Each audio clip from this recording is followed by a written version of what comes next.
Halo Sobat Mania, kembali lagi di BRC Official, ada kabar menarik nih mengenai terpantau di laman Ilik, Jumat tanggal 15 Agustus tahun 2025, pukul 19.48 waktu Indonesia Tengah, ada 34 nama pemain PSM yang sudah terdaftar.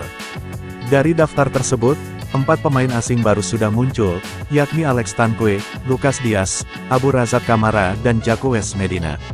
Namun, satu nama rekrutan asing baru PSM, yakni Savio Roberto, belum terdaftar. Kemungkinan masih dalam proses penginputan, saat berita ini dimuat.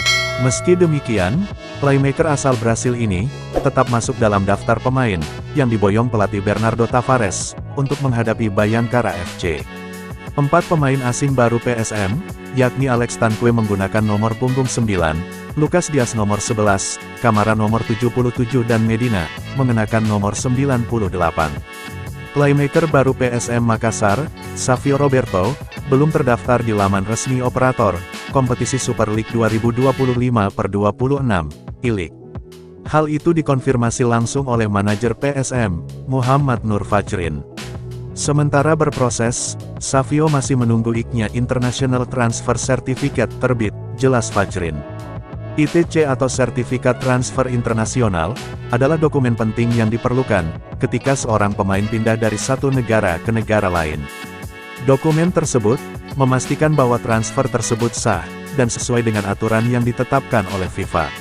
ITC diterbitkan oleh Federasi Sepak Bola negara asal pemain, dan kemudian dikirim ke Federasi negara tujuan, melalui sistem transfer matching system TMS FIFA.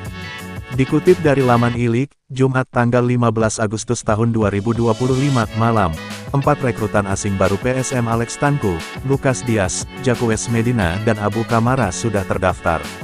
Savio Roberto diprediksi menggunakan nomor punggung 8. Sementara Ananda Raihan, yang sebelumnya menggunakan angka tersebut memilih nomor 88.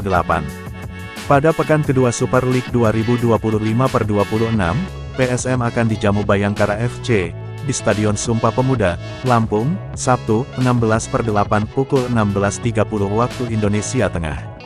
Nah itu dia sobat untuk update kabar hari ini, bagaimana pendapat kalian sobat? Tulis pendapat kalian ya sobat, dan jangan lupa like, komen dan subscribe.